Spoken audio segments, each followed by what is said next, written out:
right, so as you can see, I've outlined my character, but just the outside lines, not the detail inside. And the reason why I outlined only the outside lines or the contour lines is because I'm going to be putting color over these areas. And if I put it over the marker may look faded or it may look messy. So I'm going to go put in the detail lines with my O1 micron pen afterwards. And I used an 001 for the micron pen thickness, which is pretty thick, but not like super thick. Okay. So now I need to start adding some color to this. Now we want to do our characters in a graphic style, meaning flat color, not a lot of shading or realism to it. But we don't want it to look like a child's drawing. We want to apply color with neatness and purpose. So we want to use a steady hand. And we want to think about smoothness. We don't want to see a lot of like scribbling lines, rushed application. We shouldn't see the hand of the artist. A graphic style really is super flat, super smooth. So I'm going to use a combination of markers and color pencils. The reason being is my markers over the course of this pandemic have started to dry up. And so I am using what I have available to me, and that's what I expect from you guys as well. If your markers are not the highest quality that you'd like, use a combination of color pencils, or maybe you have great markers, use all markers, or if you really love color pencil, feel free to use color pencil as well. Now, I was looking through my color pencils and I have 3 shades of brown here. I'm going to start by applying this lightest brown to the body. Okay, and when you're applying marker or color pencil, you want to do very smooth lines. I'm using the side of my pencil, trying not to leave any lines. Okay, now with color pencil, as we fill it in, we have to go over our work and build up that color. Okay, so I'm going over as I go. Following the lines. And I'm seeing how I'm liking this. Now, the nice thing, if you have multiple color pencils, you can blend right on top. So I'm putting in some more darker color, again going for that smooth, flat look, but bringing in some of that darker shading, trying to stay inside the lines as best as possible.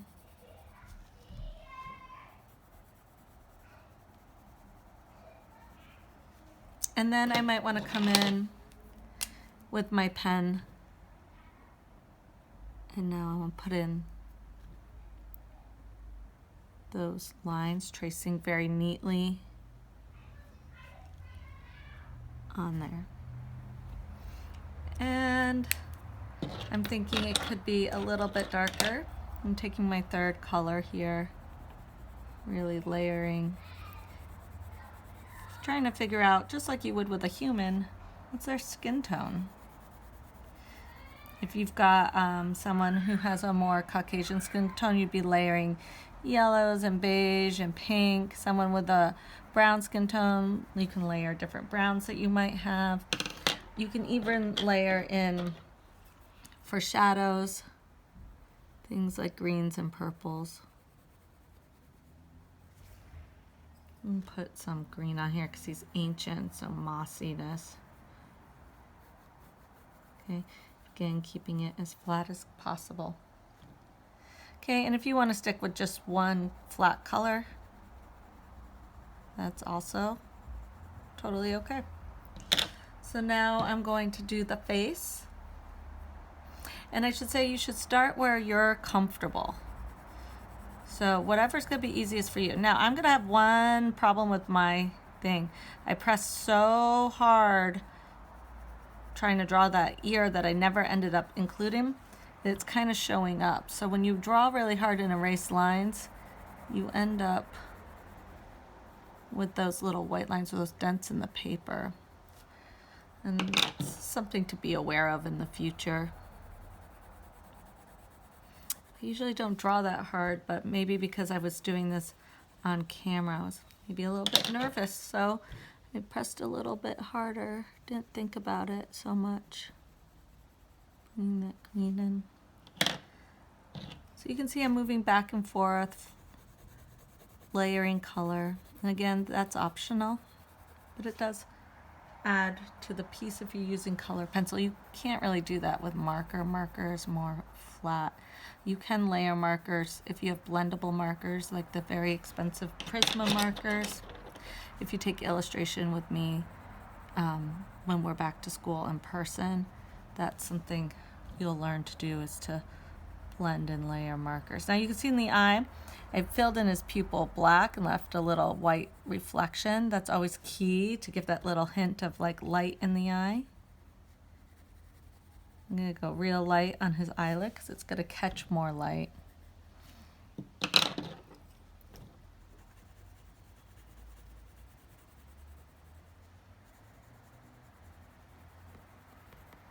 Okay.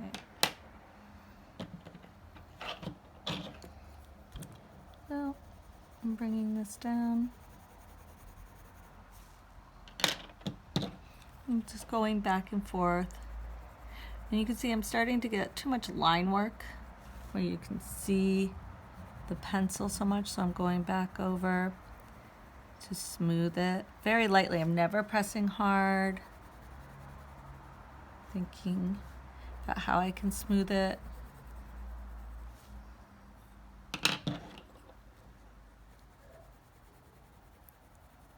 Thinking about how to blend color. Going back and forth between my areas of my work. That's just gonna bother me this whole time, but there's nothing I can really do about it. Live and learn.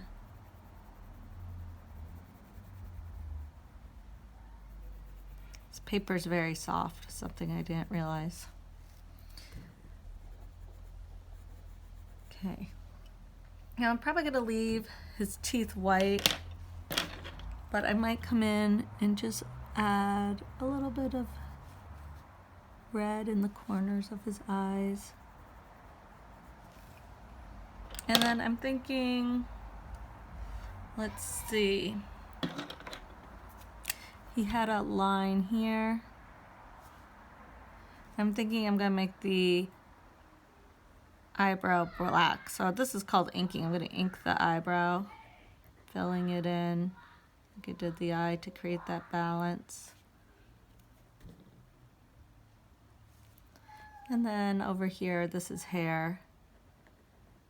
So I'm gonna make that black as well.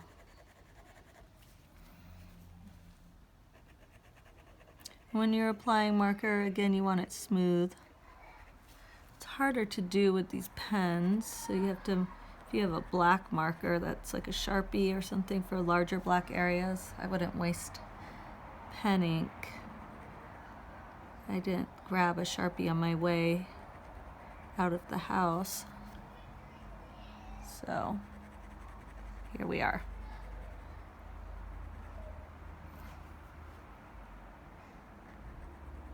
I'll probably go over that with a Sharpie later just to smooth out. Just be aware that Sharpies sometimes have a different shade of black ink than the Micron pen, so consistency there can be a factor. And when you're applying marker, make sure, if you're lefty, turn your sketchbook upside down when you're tracing with marker, so that your hand doesn't smear it. And be careful where your hand is and that your marker has dried before you apply color. Okay, so now I'm just thinking, how can I smooth out this face just a tad more? I want to come with my lightest color. Just smooth out there. And then this feather stem, I'm going to make it black as well. The marker doesn't really like to draw over a color pencil. So just be, because it's waxy. So if you're doing a large marker area, just be aware that your markers might get worn from that. Small lines are okay.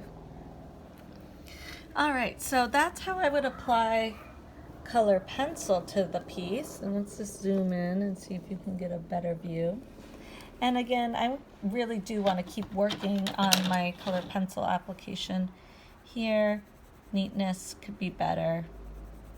It's not A work yet. I would keep working on smoothing out my pencil lines. And bring some of that green in. There's not much I can do again about those white lines right there that I just pressed so hard and it did not work out in my favor.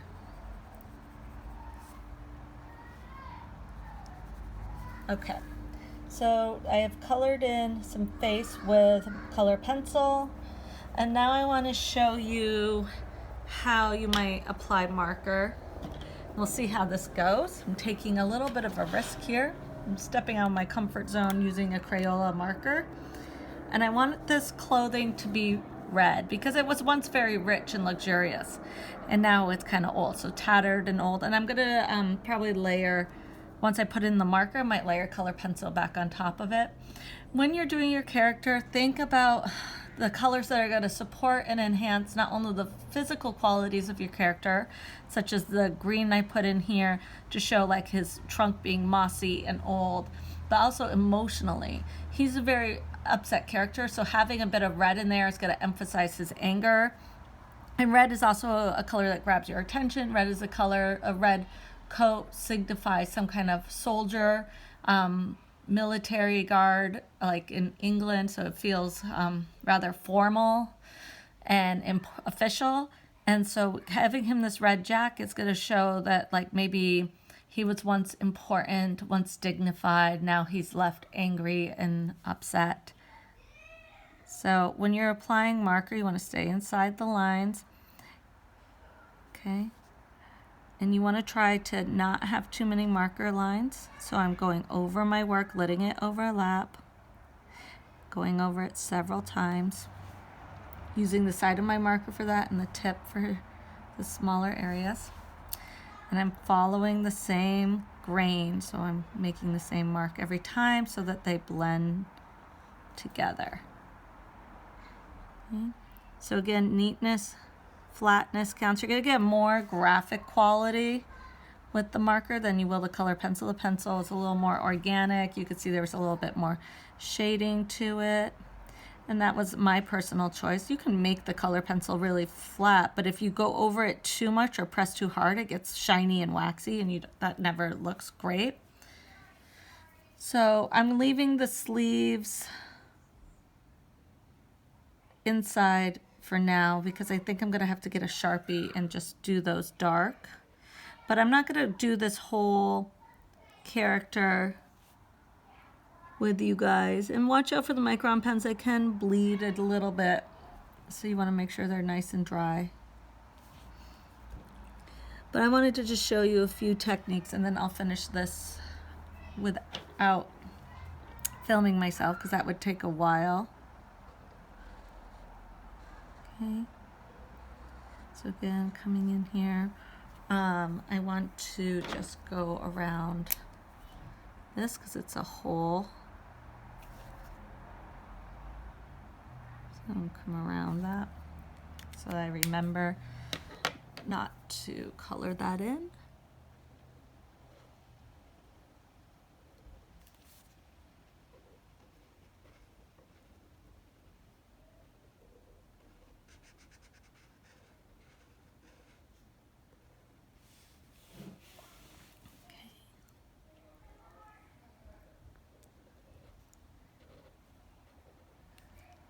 Now I'm realizing since it's a hole, I'm going to see part of his body and part of his pants there.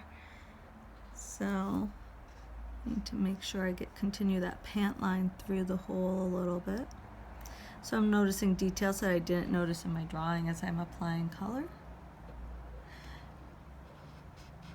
And occasionally you might want to clean up your work, like if you have a lot of pencil lines or smudging, especially before you put down marker, clean up your work with an eraser.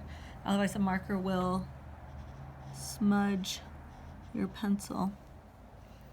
All right, so now I have that I want to come with my micron. That's an 05. Here's my 01.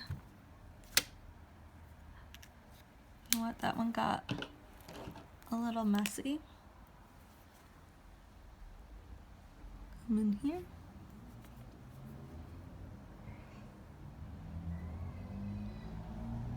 And if you went outside the lines like I did right here, you might want to come in and just thicken up your marker. Okay.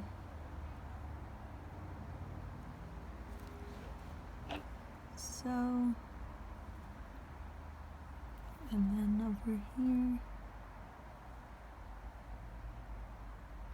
thicken that up. All right. And then this line's gonna travel through there because we're seeing through it now. And that would be his body there. So now I wanna think about, I'm gonna take this kind of brownish purple and it's a little broken, but I can work into that. I'm gonna have to sharpen it. And I tried not to grab too many colors to overwhelm you guys, but I would maybe go get a dark blue and add. I want to just make this look dirty. The red's too clean. So I'm just coming over my marker here and I'm dirtying it up by layering a slightly darker color over it.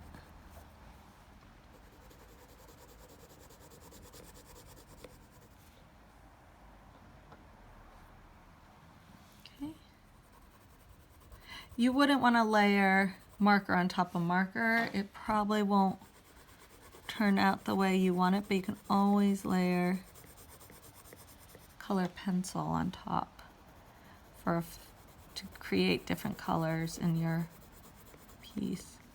But again, you want to get that marker nice and flat. And then I'm thinking the sleeve inside, I'm going to do that a really graphic flat black, having areas of black for my eye to rest. Oh, I do have a Sharpie, so I'm going to grab that and I'll see how that looks. As I've toned down that red with that brown color pencil. So now I'll take my Sharpie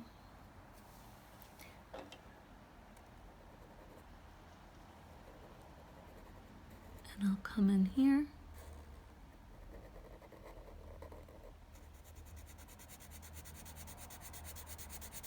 And I'm going to fill it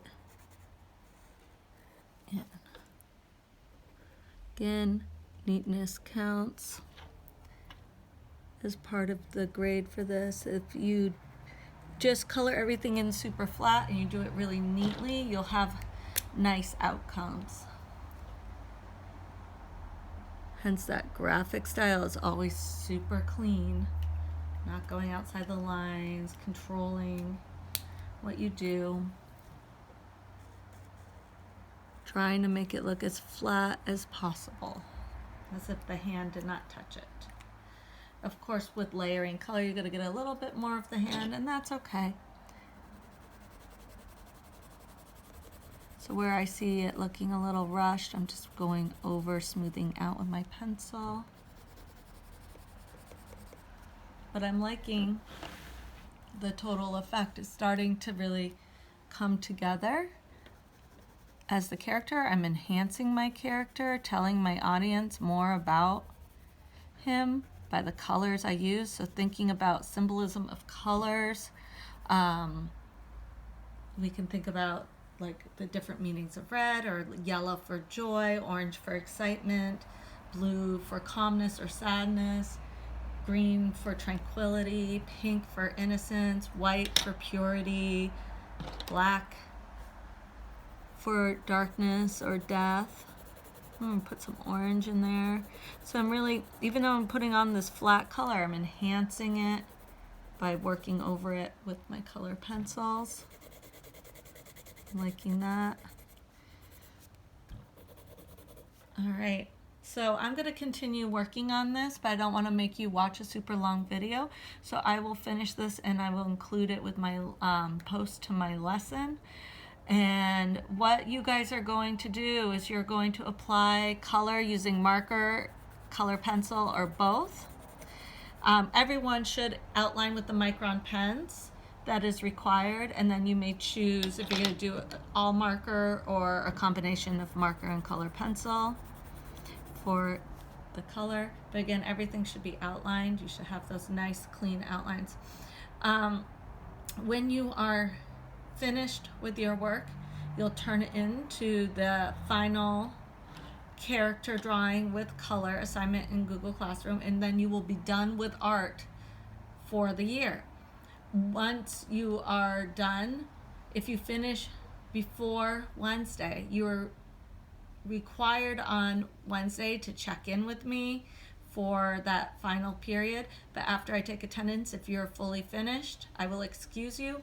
And if you finish during class on Wednesday, once you turn it in, you will be excused. And you have until the end of class on Wednesday to turn your work in. And that's it. There are no extensions. I have to grade it immediately after you turn it in at the end of class on Wednesday, and you will get your final grade then. All right, thank you so much, you guys. I hope you enjoy applying color to your characters.